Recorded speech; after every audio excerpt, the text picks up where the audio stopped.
اللہ کی مسجدیں، اللہ کا گھر اس کے ذکر پاک کے لیے ہوتی ہیں، اس کی عبادت کے لیے ہوتی ہیں، اور جو اللہ تبارک و تعالیٰ کے ذکر سے اور اس کی عبادت سے روکے، اللہ قرآن میں فرماتا ہے وہ سب سے بڑا ظالم ہے۔ میرے عزیزو، تاریخ اگر دیکھتے ہیں ہم تو ہر زمانے میں معرکہ حق و باطل ہوتا رہا ہے۔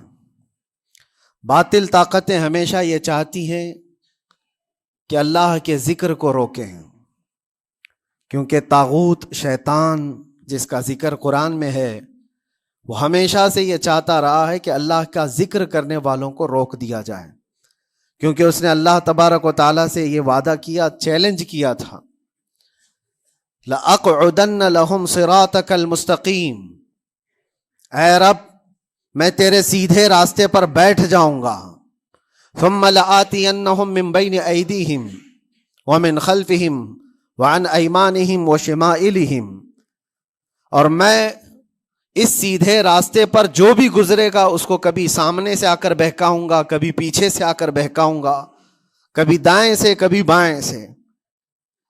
اور اللہ تبارک و تعالیٰ سے شیطان مردود یہ کہتا ہے، وَلَا تَجِدُ أَكْثَرَهُمْ شَاكِرِينَ، تو تیرے بندوں میں شکر گزار بندے نہیں پائے گا۔ مطلب یہ ہے کہ ابلیس لعین مسلسل یہ کوشش میں ہے کہ اللہ تبارک و تعالیٰ کے بندوں کو اس کے ذکر سے دور کرے، اس کے شکر سے دور کرے۔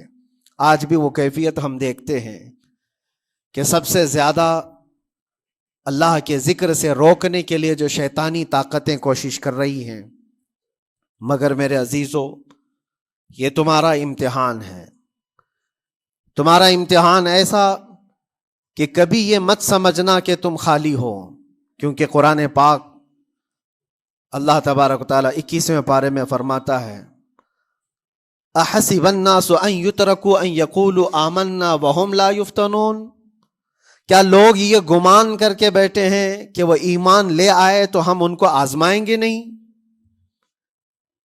یا ان کو چھوڑ دیا جائے گا؟ جو ایمان لایا ہوا بندہ ہے وہ آزمایا جائے گا۔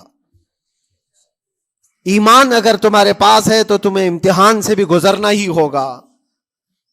یہ ایمان کسی حلوہ پراٹھے کا نام نہیں ہے، کھا کر کے مست نیند سو جائے، پھر اسے اس دار فانی میں، اس دنیا میں امتحانات سے گزار کر کے اپنے ایمان کی کسوٹی کو دکھانا ہوگا۔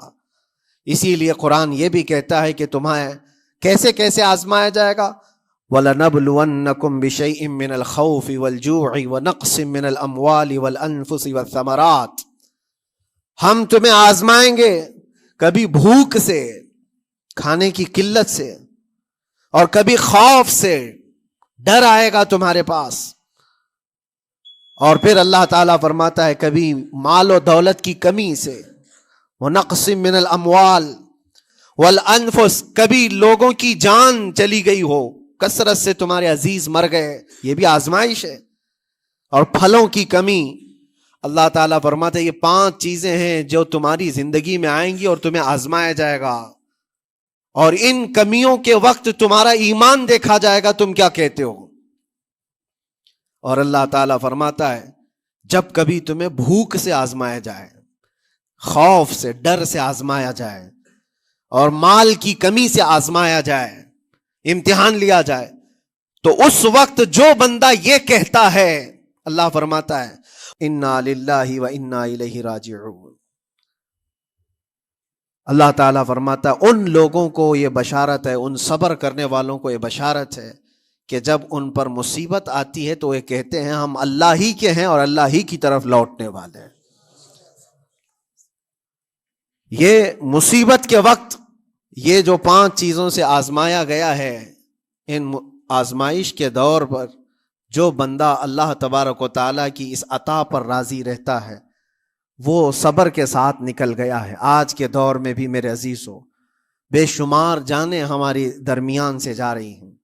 آپ کو اندازہ ہے موت اتنی عام ہو گئی ہے، اتنی عام ہو گئی ہے کہ اب لوگوں کو موت پر کوئی افسوس بھی نہیں ہوتا۔ ہر دن خبریں موت کی سرخیاں چھاپتی ہیں، 100-200 کی موت کوئی معنی نہیں رکھتی آج۔ فلسطین کے نہتے بچوں میں تقریباً 45,000 لوگ سال بھر میں مر گئے۔ 45,000 کوئی تعداد ہوتی ہے کہ نہیں ہوتی؟ اتنی بڑی جانوں کا جو نقصان ہے، یہ آزمائش ہے۔ اور یہ جانوں کے ذریعے سے آزمائش تھی، مال کی کمی کی آزمائش تو ایسی ہے۔ ملک شام، یمن، بہت سارے ایسے ٹوٹے پھوٹے علاقے، عراق، جہاں پر لوگ کھانا اور دوائیوں سے جوجھ رہے ہیں، اس طرح سے کہ وہ گھاس کھانے پر مجبور ہیں۔ بہت سارے ایسے علاقے جہاں پر چھوٹے بچے پھینکے ہوئے کچرے میں سے دانے چن کر کے کھا لیا کرتے ہیں۔ وہ اپنے پیٹ کی اس آگ کو بجھانے کے لیے دانے دانے کے لیے ترس رہے ہیں۔ یہ بھوک کی آزمائش ہے، مال کی کمی کی آزمائش ہے، جانوں کی آزمائش ہے۔ عزیزان گرامی وقار، اور پھر خوف کے ذریعے سے جو آزمائش ہے وہ ہم دیکھ رہے ہیں آج۔ خوف ظالموں کے ذریعے سے تم پر مسلط کیا جائے گا۔ ہر آدمی ڈرا سہما ہوا، ہر آدمی اپنے اندر ایک ڈر لیے بیٹھا ہے کہ نکلوں گا تو کیا ہو جائے گا۔ ان سب کے درمیان اللہ کی بارگاہ میں سجدہ ریز ہونے کا نام ایمان ہے۔ سب حالات ہوں گے اس طرح سے، اور انہی حالات کے درمیان جو بندہ اپنا سر جھکاتا ہے مولا کریم کی بارگاہ میں، وہ ایمان والا ہے۔ آؤ، اگر ایمان کی کمال کی مثال دیکھنا ہے تو کربلا کے میدان میں کون کون سی آزمائشیں تھی۔ بھوک کی بھی آزمائش ہے، پیاس کی بھی آزمائش ہے، جان کی بھی آزمائش ہے، خوف کی بھی آزمائش ہے۔ سب چیزیں ایک ساتھ کربلا کے میدان میں آئی۔ رسول اللہ کے گھرانے پر، اہل بیت پر وہ کیسا عظیم امتحان تھا جب وہ 72 لوگوں کا 82 لوگوں کا قافلہ بھوک اور پیاس سے جوجھ رہا ہو، 3 دن سے ان کے اوپر کھانا اور پانی بند ہو، اور ان شہزادوں کے ایمان میں ذرا برابر بھی فرق نہیں آتا، نہ ان کے ایمان میں، نہ حوصلے میں، نہ ہمت میں فرق آتا ہے۔ 3 دن کے بھوکے اور پیاسے باطل سے نپٹنے کے لیے کس طرح سے کمر بستہ ہے۔ یہاں تک کہ بھوک کی شدت ایسی تھی، کلیجہ منہ کو آئے، 6 ماہ کا بچہ بھی روتے روتے زبان جس کی سوکھ گئی ہو، وہ ماں جو بچے کو دودھ پلاتی ہے اس کے سینے سوکھ چکے ہوں، دودھ ختم ہو چکا ہو ماں کے پستانوں میں، کیسی قلت ہوگی۔ پانی کا ایک قطرہ ان کے گھر تک نہیں پہنچ پاتا، ماں اپنے بچے کو دودھ نہیں پلا سکتی تھی۔ اس سے زیادہ کیا آزمائش تھی؟ یہ بھوک اور پیاس، یہ آزمائش۔ پھر جانوں کی آزمائش تو ایسی، اللہ اکبر، 56 سال کی عمر کا وہ شہزادہ عالی وقار، سیدہ کائنات فاطمۃ الزہرا کا نور نظر، امام عالی مقام سید الشہداء امام حسین رضی اللہ تعالیٰ عنہ، جب میدان کربلا میں لاشوں کو اٹھاتے تھے، کتنی لاشیں اٹھائی، کبھی بیٹے کی، کبھی بھتیجے کی، کبھی بھانجے کی، کبھی بھائیوں کی، کبھی عزیزوں کی۔ میاں ہم اپنے گھر سے نکلنے والے ایک جنازے کو اٹھاتے ہیں تو 8 دن تک ہمارے اندر سے ہوش نکل جائے۔ کوئی اپنے بچے کو اپنے ہاتھوں سے دفن کر کے دیکھے، پھر کیفیت پتہ چلتی ہے۔ امام حسین نے ایک نہیں اپنے لاڈلوں کی لاشیں اس طرح سمیٹی ہیں۔ ان کے جوان بیٹے علی اکبر کو جب شہید کر کے گھوڑے دوڑائے گئے تھے جسم کے اوپر سے، ٹکڑے الگ ہو چکے تھے، اس کو سمیٹتے ہوئے کون بیٹھا ہے؟ رسول اللہ کا نواسا۔ اور 6 ماہ کے بچے کو ہاتھ کے اندر ظالموں نے تیر سے ایسا مارا تھا کہ حلقوم پہ چلا گیا ہو، اور 6 ماہ کے علی اصغر کا خون جب امام حسین کے چہرے پر اچھل جاتا ہو، کسی باپ کے ہاتھ میں بیٹا وفات کر جائے اور پھر وہ لے کر کے خیمے میں آئے اور ادھر سے بلکتی ہوئی ماؤں کو اور بہنوں کو بھی دیکھے، ان میں بھی صبر کی تلقین دے۔